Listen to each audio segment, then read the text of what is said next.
Mi hermana gemela llegó a mi rancho una mañana de sábado, con el rostro destrozado, un ojo morado, un corte en el pómulo, el labio partido. Cuando me contó quién le había hecho eso, no lloré, no grité y no fui a buscar a nadie. Fui al baño, miré mi propio reflejo y supe exactamente lo que iba a hacer. Intercambiamos lugares. Yo me convertí en ella. Y el abogado arrogante que se casó con su hija aprendió frente a 200 personas que existen errores que no tienen remedio. Pero antes de continuar, checa si ya estás suscrito al canal y escribe en los comentarios: ¿desde dónde estás viendo este video? Nos encanta saber hasta dónde están llegando nuestras historias. Tengo 67 años y vivo en un rancho en Tequila, Jalisco, desde hace casi una década. Antes de eso, pasé 32 años como comandante de la Fiscalía General de Justicia de la Ciudad de México. Empecé como administrativa en 1986, me promovieron a agente de investigación, luego a fiscal titular, y me jubilé como jefa de una de las divisiones de delitos contra el patrimonio en la capital. Cuando la gente me conoce hoy, con mi sombrero de palma, las botas enlodadas y la voz tranquila de quien despierta con el canto de los zenzontles, piensan que estoy retirada de todo. Creen que el tiempo amansó lo que la vida construyó. Están equivocados. El rancho tiene 350 hectáreas, ganado cebú, caballos aztecas y una terraza de madera que da hacia el poniente. Es el tipo de lugar donde el silencio no pesa, descansa. Aprendí la diferencia entre los dos después de 3 décadas dentro de delegaciones y ministerios públicos, conviviendo con lo más cruel del ser humano cuando se siente con poder, y lo más frágil cuando el poder se le escapa. Mi hermana se llama Guadalupe. Somos gemelas idénticas desde la cuna, y, desde que tengo memoria, la gente nos confundía. La diferencia visible se fue construyendo con los años. Yo me dejé el cabello corto y canoso. Ella siempre lo mantuvo largo y oscuro, con esa elegancia de mujer que cuida su imagen porque construyó un mundo donde la imagen importa. Guadalupe fundó Logística GDL hace 24 años, con una camioneta usada, un socio que se fue al segundo año y una terquedad que no he visto en nadie más.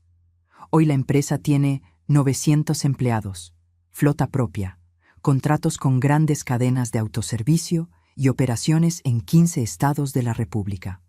Somos tan diferentes por dentro como parecidas por fuera. Ella es la gentileza, la paciencia, el tipo de persona que resuelve conflictos hablando y cree que el mundo responde bien cuando tratas bien a los demás. Yo fui la dureza, la que aprendió temprano que no todos responden bien a la buena voluntad, la que pasó la vida aprendiendo que el abusivo solo es valiente con quien tiene miedo. Aquella mañana de sábado, yo estaba en el potrero de abajo revisando la cerca con mi caporal, cuando oí el sonido de un coche en el camino de terracería. Reconocí el modelo antes de reconocer a la persona. Era la camioneta negra de Guadalupe, un vehículo que había visto decenas de veces, pero que nunca había llegado sin avisar. Ella no acostumbra a aparecerse sin llamar antes. Guadalupe planea cada cosa que hace. Esa fue la primera señal de que algo andaba mal. Cuando bajó del coche, noté lo segundo. Llevaba lentes oscuros bajo un cielo completamente nublado. Caminaba despacio, con los hombros encogidos, con ese paso vacilante de quien protege una parte del cuerpo que le duele.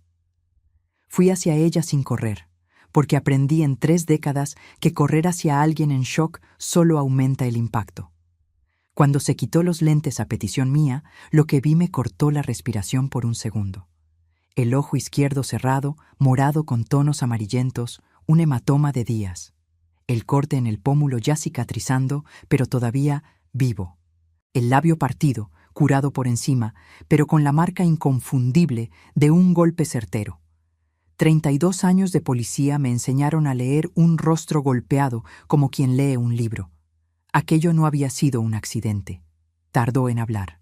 No la presioné. La verdad tiene su propio ritmo para brotar, y presionar solo hace que se esconda. Serví café de olla en la terraza, me senté a su lado y esperé. Cuando empezó, comenzó por en medio, porque así habla la gente cuando tiene vergüenza. No desde el principio, no con contexto, sino desde el pedazo que duele menos que el comienzo. El nombre que pronunció fue el de Rogelio Sampaio, el esposo de su hija, el abogado. Rogelio Sampaio entró en la vida de Guadalupe hace 7 años como abogado contratado para llevar los contratos de logística GDL. Llegó por recomendación de un director de confianza, hizo un trabajo impecable los primeros 2 años y se ganó la reputación de hombre competente, discreto y leal. Después conoció a Isabela. Isabela es la única hija de Guadalupe. Tiene 30 años, es administradora. Entró a la empresa a los 23 y creció rápido porque tenía capacidad y porque conocía cada rincón de la operación desde niña. Ella y Rogelio se cruzaron en una junta de planeación estratégica. Fueron novios 1 año y medio. Se casaron en una ceremonia preciosa, en una hacienda que Guadalupe pagó con gusto, sin escatimar, porque cuando se trata de una hija, uno no hace cuentas. Lo que Guadalupe no vio o no quiso ver era que Rogelio estaba construyendo su posición desde hacía años. Primero como abogado de confianza, luego como yerno presente, después como un rostro frecuente en las juntas del consejo, en las decisiones de contratos, en las comidas con socios estratégicos. Poco a poco se volvió parte de la estructura. No formalmente, pero estaba ahí de un modo que, cuando te das cuenta, ya no imaginas cómo era todo antes de él. 5 meses antes de aquella mañana de sábado, él presentó una propuesta formal para convertirse en director jurídico ejecutivo de la empresa. No solo abogado, no solo el yerno, sino un ejecutivo con poder de decisión sobre contratos, litigios y finanzas. Guadalupe se negó con cuidado, sin confrontar, explicando que la estructura de la empresa tenía criterios y que no era el momento. Rogelio dijo que entendía. Sonrió y empezó a actuar.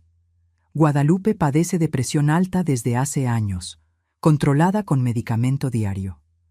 Nunca lo ocultó. Lo trataba como rutina. Se tomaba su pastilla con el desayuno como quien toma una vitamina.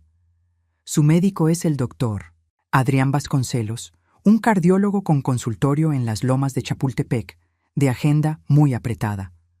Rogelio, como yerno atento, empezó a acompañarla a las citas, a controlar las medicinas en la mansión, a recordarle la dosis cuando Isabela estaba de viaje. Parecía cuidado. Era una construcción de dependencia. Guadalupe me contó todo esto en la terraza, mirando hacia el campo, con la voz de quien lee un guión escrito por alguien más. No parecía creer del todo que era su propia historia. Ese es el efecto de un plan bien armado. La víctima se ve desde fuera, como si fuera algo demasiado absurdo para ser real. Cuando ella rechazó la propuesta de dirección, Rogelio la citó en su oficina de la empresa. Puso un poder notarial sobre la mesa, un documento que le transfería el control ejecutivo, jurídico y financiero a él. Le dijo que si no firmaba, llamaría al consultorio del doctor Adrián para cancelar sus citas y que se encargaría de que el proveedor del antihipertensivo específico que ella tomaba, un fármaco importado de distribución limitada, tuviera una interrupción. ¿Cuánto tiempo aguantaría ella sin medicina antes de una consecuencia grave? 2 semanas, máximo. El médico había sido claro al respecto. Y cuando ella dijo que llamaría a su propio abogado antes de firmar nada, él la empujó contra el escritorio de la oficina. Fuerte. Lo suficiente para abrirle el pómulo. Lo suficiente para cerrarle el ojo. Me quedé en silencio un momento cuando terminó. No porque no tuviera reacción, sino porque la furia que sentía por dentro necesitaba ser canalizada, no desperdiciada. Eso lo aprendí en la calle. La rabia sin estrategia es puro ruido. La rabia con estrategia es una herramienta. Me levanté de la silla. Fui al espejo del pasillo de la casa y me miré. Luego miré a Guadalupe, que me había seguido hasta la puerta. Luego al espejo otra vez. Misma estatura, mismo rostro, la misma estructura de hombros que heredamos de nuestra madre. La única diferencia visible era el cabello. El mío corto y canoso, el de ella largo y oscuro. Me volví hacia ella. «Préstame la peluca», le dije. Me miró como si hubiera perdido el juicio. Pero antes de que yo explicara nada, ella ya lo estaba entendiendo. Somos gemelas. Tenemos esa forma de anticiparnos, de completar el pensamiento antes de terminar la frase. Lo entendió antes de que yo acabara. Y cuando lo hizo, el primer destello en sus ojos no fue miedo, fue alivio. Necesitaba 4 cosas para que el plan funcionara: la imagen, el comportamiento, el acceso y el tiempo. Guadalupe se quedó en mi rancho. Yo entré en su vida. La peluca era de buena calidad, cabello oscuro y lacio que caía hasta los hombros, exactamente como el de ella. Me puse el blazer azul marino que traía en la maleta, el pantalón de vestir negro y los tacones bajos que usaba en la oficina. Pasamos 2 horas en la terraza mientras ella me enseñaba los detalles. La forma de inclinar ligeramente la cabeza a la derecha cuando escuchaba algo que no le gustaba. Cómo apoyar el codo izquierdo en la mesa durante las juntas. El modo de tratar a los empleados por su nombre, con esa cordialidad firme que cultivó por décadas. Me dio las contraseñas de los sistemas, el código de la alarma de la mansión en Polanco donde vivía, el PIN del celular, los contactos del chofer, del ama de llaves, de la cocinera. Me contó los hábitos de Rogelio, sus horarios, sus mañas, cómo se comportaba cuando creía que estaba solo y las cámaras estaban apagadas. Antes de tomar el coche, llamé al doctor Adrián directamente. Me presenté como Guadalupe. Dije que por razones personales necesitaba asegurar mi medicamento fuera del esquema habitual y pedí recogerlo directamente en el consultorio en 2 días. Él aceptó sin cuestionar. La palanca de Rogelio estaba rota. Guadalupe tendría su medicina. Mi perra Bruna me acompañó. Una Doberman de 38 kilos, obediente como pocas, imponente como cualquier animal que nace con la seriedad pintada en la cara. A Guadalupe le gustaban los perros. Tendría sentido llevarla. La mansión me recibió como esperaba. Portón automático, seguridad en la caseta, jardín impecable, una fachada que gritaba dinero acumulado por años. El chofer, Marcos, abrió el portón sin dudar. El ama de llaves, doña Tere, me recibió en la puerta con una sonrisa de alivio, como quien esperaba que la dueña de la casa volviera a su sitio. Rogelio estaba en la sala cuando entré. 42 años, bien parecido como solo el gimnasio y un dentista caro pueden lograr. Traje de lino claro y esa postura de hombre que cree que el espacio que ocupa le pertenece por derecho divino. Me miró como quien mira un problema que ya tiene solución calculada. No preguntó cómo estaba. No mostró ni un gesto de arrepentimiento por el rostro golpeado que él mismo provocó. Fue directo al punto. ¿Ya lo pensaste mejor? Dejé caer los hombros ligeramente, bajé la mirada e imité el cansancio que Guadalupe me describió. Dije que necesitaba más tiempo, que no me sentía bien. Él invadió mi espacio con esa proximidad calculada para que la otra persona se sienta pequeña. Me dijo qué pasaría si seguía postergando las cosas, y entonces, sin aviso, me pisó fuerte el pie con el tacón de su zapato fino. Fue seco, deliberado. El tipo de gesto que un hombre hace cuando quiere establecer hasta dónde puede llegar sin consecuencias. El dolor me subió por la pierna. Mi instinto, forjado en 32 años de operativos y confrontaciones, le gritó a mi cuerpo que actuara. Me contuve. Solté un ¡ay! Exagerado. Me apoyé en la pared como lo hubiera hecho Guadalupe y dejé que saliera de la sala silbando. Me quedé ahí parada, sobándome el pie. El dolor era bueno. Me recordaba por qué estaba allí. Y me dio una información valiosa que usaría en el momento justo. Esa noche, después de que Rogelio subió al despacho, doña Tere me llevó a la cocina con ese aire de quien necesita hablar, pero teme las consecuencias. Me dijo bajito que el licenciado Rogelio había dado instrucciones sobre qué servirle a la señora en las comidas, que había prohibido cosas que a Guadalupe siempre le gustaron, que había cambiado los horarios de la cena para favorecer sus compromisos, no los de ella. Controlaba lo que comía, controlaba lo que tomaba, controlaba a quién veía dentro de su propia casa. Vas reduciendo el mundo de alguien hasta que solo quedas tú. Eso no es cuidado. Eso es un secuestro hecho de paciencia. Al segundo día, entré al despacho de Guadalupe dentro de la mansión mientras Rogelio estaba en una junta externa. Usé las credenciales de administrador que ella me dio en el rancho, y lo que encontré en esas carpetas digitales me hizo detenerme a respirar hondo 2 veces antes de seguir. Rogelio estaba desviando dinero de logística GDL desde hacía casi 2 años, no de forma burda. Era el trabajo de alguien que conocía cada recoveco de la estructura legal y sabía dónde esconderse. Contratos de asesoría con empresas que existían en papel pero no tenían operación real. Facturas de servicios que nunca se prestaron. Transferencias a cuentas en el extranjero vía empresas fantasma. Me tomó horas rastrear todo. Por lo visto, una comandante jubilada todavía tiene colmillo. Aproximadamente 12 millones de pesos desviados en 22 meses. No solo quería el control ejecutivo, ya estaba robando mientras esperaba que el control total llegara. Llamé esa misma tarde a Fernanda Luz. Fernanda fue mi subordinada por 11 años en la División de Delitos Patrimoniales. Hoy es fiscal titular en la Ciudad de México. Competente y discreta. El tipo de persona a la que llamas a las 3 de la mañana y te ayuda sin preguntar hasta entender qué pasa. Se lo resumí todo. Ella escuchó. Me preguntó qué equipo necesitaba. Cámaras pequeñas, alta definición, audio integrado, transmisión encriptada.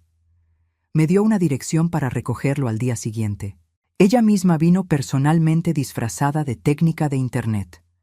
Instalamos los dispositivos en 4 puntos estratégicos: el despacho de Rogelio, la estancia, la terraza donde hacía llamadas de noche y el pasillo del segundo piso. Esa misma noche, el primer audio valió cada minuto de espera. Estaba en su oficina, creyendo que estaba solo, hablando por celular en voz alta y sin cuidado. La voz de quien se acostumbró a no preocuparse por quien escucha. Dijo que la vieja estaba cediendo, que en 2 días firmaba. Dijo que si se trababa de nuevo, sabía cómo conseguir un certificado médico de incapacidad, que conocía a quien lo hiciera. Dijo que el negocio se cerraba la semana siguiente y que la otra parte recibiría su tajada cuando el dinero saliera de la cuenta. Yo estaba en la biblioteca con el celular en la mano, escuchando en tiempo real por la aplicación de Fernanda. Dije bajito, sola en el cuarto oscuro: ya te tengo. Pero faltaba una cosa que necesitaba descubrir antes de montar el golpe final. Y fue Bruna quien me dio esa información sin saberlo. Una tarde, la perra entró a la sala cuando la puerta del pasillo quedó abierta. Fue directo hacia Rogelio, que estaba sentado con documentos en la mesa. Lo que pasó después fue más revelador que cualquier grabación. Se puso blanco. No el blanco de un susto pasajero, el blanco del pavor visceral, ese que no viene del momento, sino de dentro. Empujó la silla hacia atrás, se levantó de un salto, retrocedió hasta la pared con los ojos desorbitados, mientras Bruna simplemente se quedaba a mitad de la sala moviendo la cola. Rogelio Sampaio, con todo su traje caro y su arrogancia acumulada, le tenía pavor a los perros. Guardé esa información con el mismo cuidado con que se guarda una llave maestra. Al tercer día, perdió la paciencia. Me citó en el despacho temprano. El poder notarial estaba en la mesa. 21 páginas de lenguaje jurídico denso, calculado para ser irreversible. Yo sé lo suficiente de derecho para leer cada coma y entender el tamaño del robo que pretendía. Dijo que era hoy, que ya no había pláticas, ni plazos, ni paciencia. Me repitió lo que le pasaría a alguien sin medicina para la presión por 2 semanas. Me dijo que el doctor, Adrián, tenía la agenda llena y que bastaba una llamada para que la siguiente cita fuera en meses. Dijo que el proveedor de las medicinas importadas tenía una cadena de distribución que él ayudó a organizar y que sería una pena que hubiera una interrupción. Y luego sonrió y dijo que si el ojo ya estaba sano, el otro podía volver a estar igual. Lo miré con unas ganas específicas de cerrar el puño y darle una respuesta que no esperaba. Me contuve. Por fuera dejé caer los hombros. Por dentro Estaba catalogando cada palabra, cada amenaza. La cámara estaba grabando todo. Fernanda recibía el audio en tiempo real. Dije que iba a firmar, que solo necesitaba unas horas más. Se relajó visiblemente. La tensión se le salió de los hombros como aire de un globo picado. Volvió a su silla, cruzó la pierna y tomó su celular con la naturalidad de quien da el asunto por terminado. Me dijo que descansara y que llamaría al notario para las 4 de la tarde. Salí del despacho. En el pasillo llamé a Fernanda. ¿Grabaste todo? Todo. Coacción, extorsión, amenaza de daño a la salud. Ya está documentado y en el servidor. Le pedí 2 días. Le expliqué por qué. Ella se quedó callada un segundo. ¿Quieres hacerlo en público? Quiero hacerlo de forma que no haya marcha atrás. Si lo arrestan en silencio, paga fianza en 48 horas y se pasa 5 años retrasando el proceso con amparos. Quiero que cuando caiga, la caída sea frente a quienes le importan. El evento anual de reconocimiento a socios de logística GDL se celebraba cada octubre en el Hotel Gran Meridian de la Ciudad de México. 200 invitados, directores, consejeros, proveedores estratégicos, periodistas del sector. Era el evento más importante de la empresa. Guadalupe no había faltado a ninguna edición desde que la empresa creció. Rogelio estaba confirmado, por supuesto, como yerno, como abogado y como el hombre que en los últimos meses se había aparecido cada vez más representando a Guadalupe, sembrando la narrativa de que la dueña se estaba retirando y él estaba al mando. Lo que no sabía era lo que yo había planeado para esa noche. Llamé a Guadalupe al rancho. Estaba mejor. Su voz había vuelto. Ya no era la voz de la mujer que lloró en mi puerta. Era la voz de la fundadora de una empresa de 900 empleados. Le dije que tenía que venir al evento, que yo sería ella hasta el momento justo, que cuando yo diera la señal, ella entraría por el acceso de servicio del hotel y Rogelio vería a las 2 juntas por primera vez. Silencio del otro lado. Después, con esa firmeza que conozco desde que teníamos 6 años. Cuenta conmigo. Pero antes de colgar, dijo algo que me detuvo. Tuve que avisarle a Isabela. Cerré los ojos un segundo. Isabela, su hija, la esposa de Rogelio. Isabela llegó a la mansión esa tarde de un viaje de trabajo en Cancún. No estaba completamente preparada para ella. Guadalupe me había dado mucha información, pero la presencia es otra cosa. Cuando entró, noté de inmediato que era más observadora de lo que me habían dicho. El abrazo que me dio fue el de alguien que siente que su madre necesita afecto, pero no sabe pedirlo.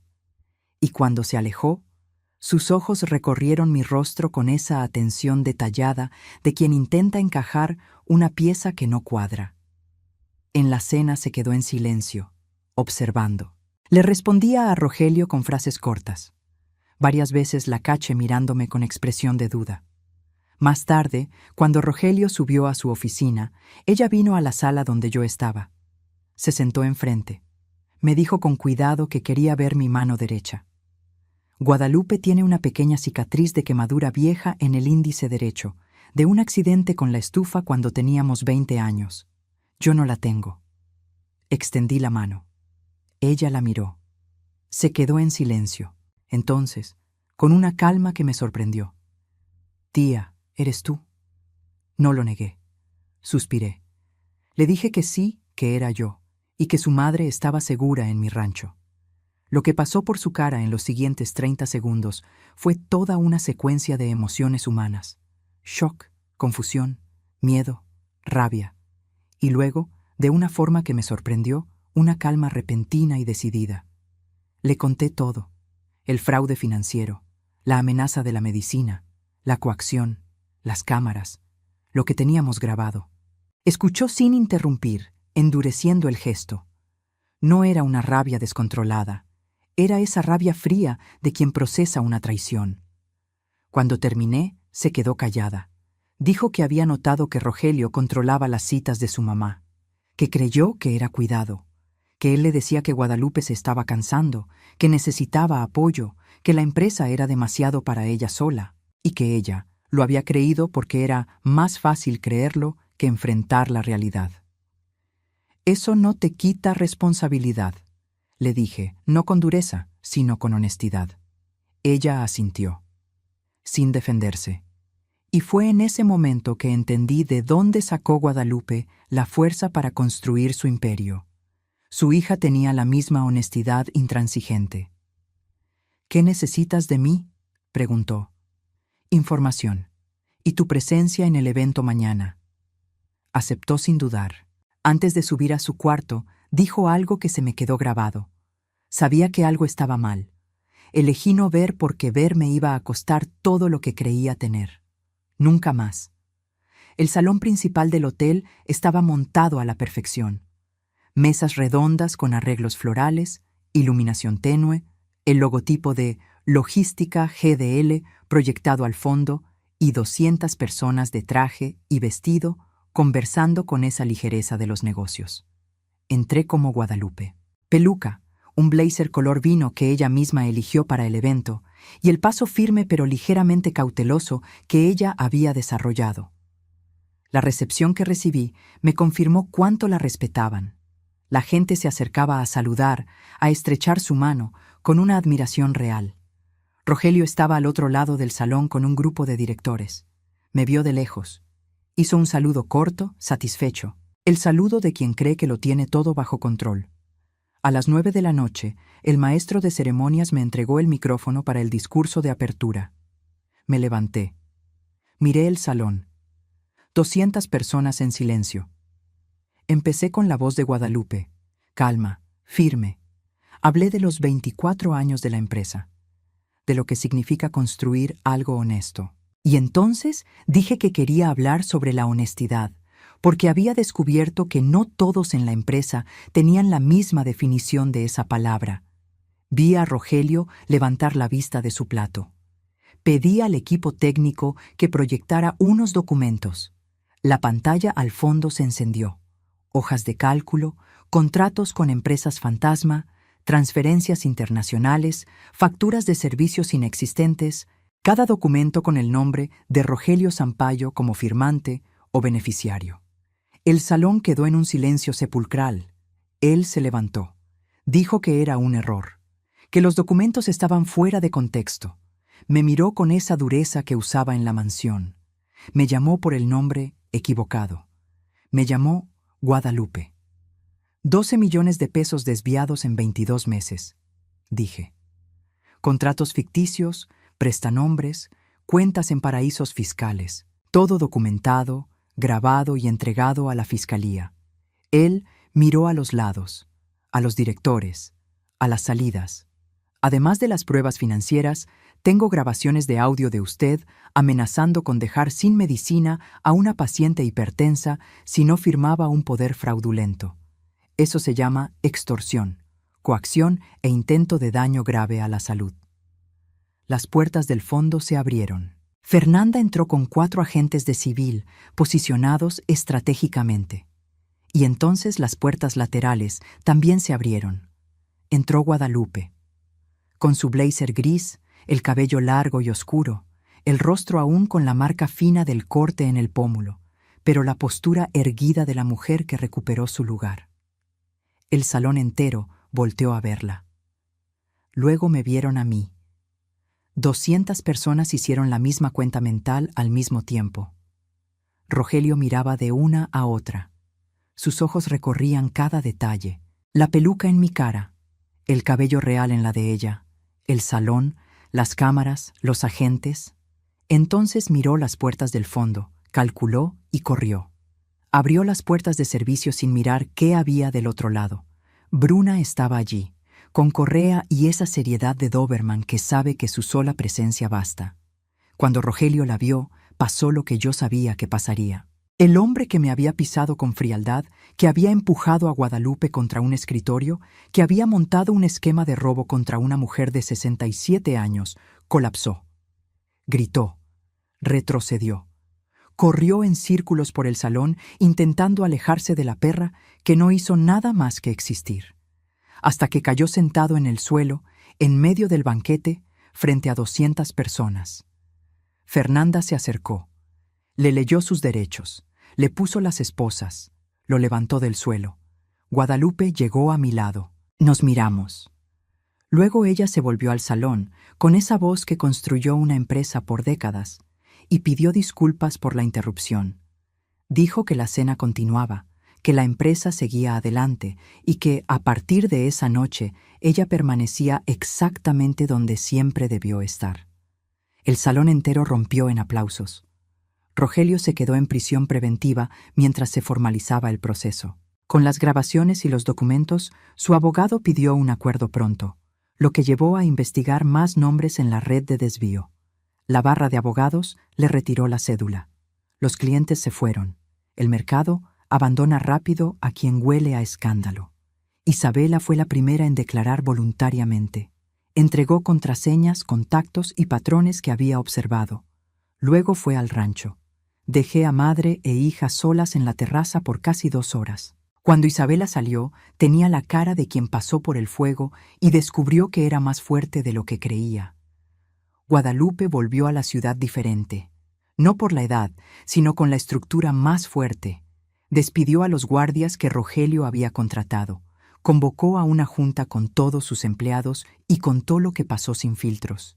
Dijo que la empresa seguía, que ningún empleo peligraba y que ese capítulo estaba cerrado.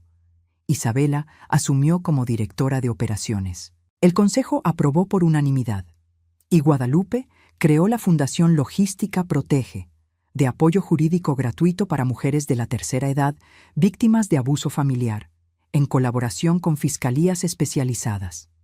Transformó su dolor en una estructura para proteger a quienes no tienen quien los defienda. Eso es lo que hace una mujer de ley. Un mes después, yo estaba en la orilla del lago en mi rancho con la caña de pescar y Bruna echada a mi lado. Guadalupe apareció y se sentó conmigo con 2 cafés de olla. Nos quedamos en silencio, mirando el agua con esos colores de octubre de los altos de Jalisco. Dijo que yo le había salvado la vida. Le dije que no, que yo solo le recordé quién era ella, que ella construyó todo desde abajo, y ningún abogado oportunista le iba a quitar lo que le costó una vida entera. No mientras yo pudiera hacer algo. Nos quedamos en silencio hasta que el sol se ocultó. Ya no soy comandante, pero hay cosas que no se olvidan. El ojo entrenado para ver lo que no está en la superficie. El instinto de proteger al débil. La paciencia para esperar el momento y el valor para actuar cuando se presenta. Ser una expolicía jubilada en un rancho en Tequila no significa ser una mujer acabada. Significa ser una mujer disponible. Y la familia, a veces, necesita exactamente eso. Ahora, si te gustó esta historia, dale clic en suscribirte y dime en los comentarios qué parte te dejó con la boca abierta. Y no olvides hacerte miembro para tener acceso a videos exclusivos. Te espero allá.